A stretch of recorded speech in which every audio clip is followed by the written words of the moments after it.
अस्सलाम वालेकुम नाजरीन, मैं आदिश राजी, ये थोड़ा अपना चैनल पंजाबी पॉइंट। जनाब मैं हल्का NA 126 PP 168 में मौजूद हाँ। इत्थे जनाब जेडे गेस्ट हैं उन्होंने मलक सैफल मलूक खोखर, जेडे बेसबान ने मलक मुंतज़र अब्बास खोखर ने। नून लीग का कन्वेंशन हो रहा है, हर तरफ तुहानू झंडे नज़र आ रहे हैं जनाब।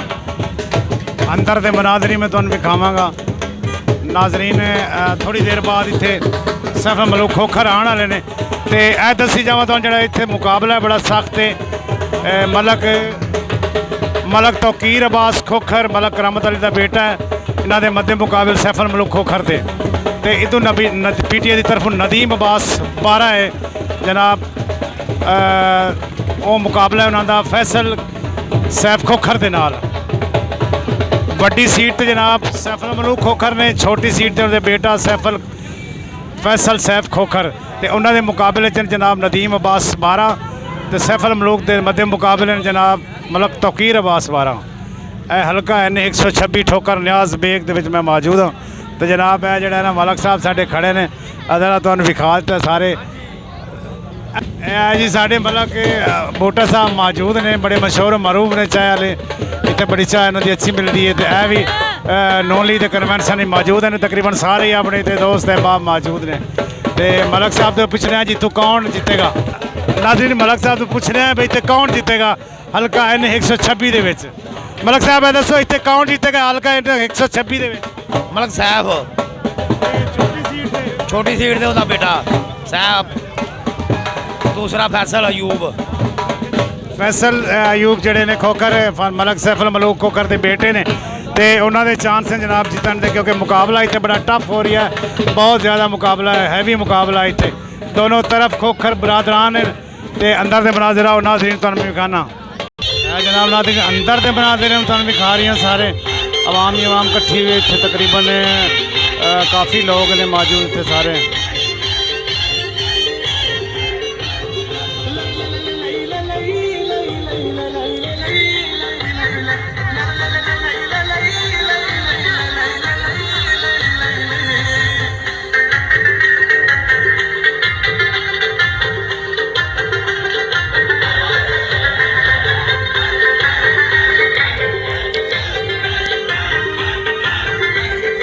थोड़ी देर बाद सैफल मलूक खोखर साहब आने के नाल जनाब जलसा है मौला अली इस्लाम लादा सबात शहादत के हवाले नाल।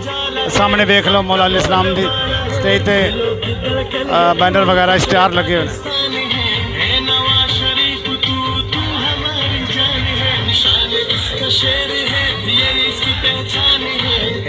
इतों के मेज़बान ने मलक मुंतज़र अब्बास खोखर ने। तो गैस्ट जेडे ने मलक सैफल मलूक खोखर ने नाल उन्होंने बेटे साहब अयूब खोखर। इतने मुकाबला बड़ा टफ है जनाब। NA 126 के हल्का NA 126 तो PP 168।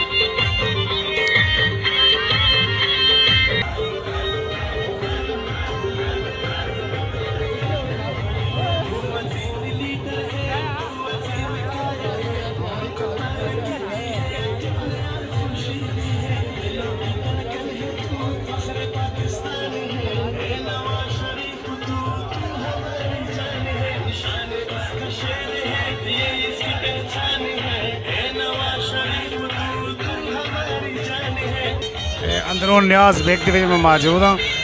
तो जनाब हल्का NA 126 एक कन्वेंशन है नून लीग का। तो मैं जोड़ा तुहानू विखा रहा है एक मकसद है जनाब, क्योंकि PTI वास्ते दफ़ा 144 लाया जाता है। तो इतने कोई दफ़ा 144 नहीं है, हर वास्ते जनाब लेवल प्लेन फील्ड है, लेकिन PTI वास्ते लेवल प्लेन फील्ड नहीं है। लेकिन मुकाबला इतने बड़ा टफ है जनाब। मलक सैफल मलूक खोखर का मुकाबला जनाब मलक तौकीर अब्बास खोखर के नाल, जेडे मलक करामत अली के बेटे ने। पिछली दफ़ा ही तो मलक करामत अली जीते सन MNA की सीट, तो MPA की सीट भी तकरीबन जीते सन। नाजरीन मेरे बखान का मकसद है जनाब PTI वास्ते जनाब दफ़ा 144 लाया जाता है। तो थोड़े सामने आवाम जी इकट्ठी है, कोई तो पुलिस नहीं है, कोई चक्कर नहीं, हर तरफ लेवल प्लेन फील्ड मिल रही है हर। लेकिन PTI के लोगों वास्ते जनाब पकड़ धकड़ शुरू है हर चीज़ें, लेकिन इन्होंने वास्ते कोई पकड़ धकड़ नहीं है जनाब। इतने प्रोटोकॉल बकायदा पुलिस देती है। ਹੁਣ ਪੁਲਿਸ ਦੀ ਗੱਡੀਆਂ ਫਿਰ ਰਹੀਆਂ ਸਨ ਲੇਕਿਨ ਹੁਣ ਚਲੇ ਗਏ ਨੇ। ਤੇ ਥੋੜੀ ਦੇਰ ਬਾਅਦ ਇੱਥੇ ਸੈਫਲ ਮਲੂਕ ਖੋਖਰ ਜਿਹੜੇ ਨੇ ਆਉਣ ਵਾਲੇ ਨੇ ਤੇ ਉਹ ਵੀ ਅਗਰ ਮੈਂ ਇੱਥੇ ਹੋਵਾਂਗਾ ਤਾਂ ਨਾਜ਼ਰੀਨ ਤੁਹਾਨੂੰ ਵਿਖਾਵਾਂਗਾ, ਨਹੀਂ ਹੋਵਾਂਗਾ ਤੇ ਫਿਰ ਅੰਦਰ ਦੀ ਬਣਾ ਦੇਣ ਮੈਂ ਤੁਹਾਨੂੰ ਵਿਖਾ ਦਿੱਤੇ ਨੇ ਜਿਹੜੇ ਹਨ। ਇਹ ਹਲਕਾ NA 126 ਹੈ, PP 168। ਇੱਥੇ ਜਿਹੜਾ ਬਾਰ-ਬਾਰ ਤੁਹਾਨੂੰ ਮੁਕਾਬਲਾ ਦੱਸ ਰਹੀਆਂ ਜਨਾਬ ਮਲਕ ਸੈਫਲ ਮਲੂਕ ਖੋਖਰ ਦਾ ਮੁਕਾਬਲਾ ਹੈ ਮਲਕ ਤੌਕੀਰ ਅਬਾਸ ਖੋਖਰ ਦੇ ਨਾਲ ਤੇ ਉਹਨਾਂ ਦਾ ਬੇਟਾ ਜਿਹੜਾ ਹੈ ਸੈਫ ਅਯੂਬ ਖੋਖਰ ਜਿਹੜਾ ਉਹਨਾਂ ਦਾ ਮੁਕਾਬਲਾ ਹੈ ਜਨਾਬ ਮਲਕ ਨਦੀਮ ਅਬਾਸ ਬਾਰੇ ਦੇ ਨਾਲ। ਜਿਹੜੇ ਮਲਕ ਨਦੀਮ ਅਬਾਸ ਬਾਰਾ ਤੇ ਮਲਕ ਤੌਕੀਰ ਅਬਾਸ ਖੋਖਰ ਜਿਹੜੇ PTI ਦੇ ਨੇ ਤੇ ਜਿਹੜੇ ਮਲਕ ਸੈਫਲ ਮਲੂਕ ਖੋਖਰ ਹੈ ਤੇ ਨਾਲ ਉਹਨਾਂ ਦਾ ਬੇਟਾ ਹੈ ਮਲਕ ਸੈਫ ਖੋਖਰ, ਉਹ ਜਨਾਬ ਨੇ ਨੂਨ ਲੀਗ ਦੇ ਤੇ ਨੂਨ ਲੀਗ ਦਾ ਕਨਵੈਨਸ਼ਨ ਹੈ ਜਨਾਬ। ਇਹ ਕਨਵੈਨਸ਼ਨ ਜਿਹੜਾ ਸਾਰਾ PTI ਦਾ ਜਨਾਬ ਇੱਥੇ ਕੋਈ ਲੋਕ ਕਾਫੀ ਲੋਕ PTI ਦੇ ਵਿੱਚ ਮੌਜੂਦ ਹਨ ਜਨਾਬ ਇਸ ਕਨਵੈਨਸ਼ਨ ਦੇ ਵਿੱਚ, ਕਿਉਂਕਿ ਇਹਨੂੰ ਜਲਸੇ ਨੂੰ ਕਾਮਯਾਬ ਕਰਨ ਵਾਸਤੇ ਲੋਕਾਂ ਨੂੰ ਇਕੱਠਾ ਕੀਤਾ ਜਾਂਦਾ ਤੇ ਬਾਕੀ ਤੁਹਾਡੇ ਸਾਹਮਣੇ ਸਾਰੇ ਮਨਾਜ਼ਰ ਨੇ ਤੁਹਾਨੂੰ ਵਿਖਾ ਦਿੱਤੇ ਨੇ। PTI ਵਾਸਤੇ ਜਨਾਬ ਕੋਈ ਲੈਵਲ ਪਲੇਨ ਫੀਲਡ ਨਹੀਂ ਹੈ। ਇਹ ਨਾ ਇਨਸਾਫੀ ਤੇ ਸਰਾਸਰ ਨਾ ਇਨਸਾਫੀ ਜ਼ਿਆਦਤੀ ਹੈ। PTI ਦੇ ਨਾਲ ਬਿਲਕੁਲ ਜ਼ਿਆਦਤੀ ਹੋ ਰਹੀ ਹੈ ਜਨਾਬ।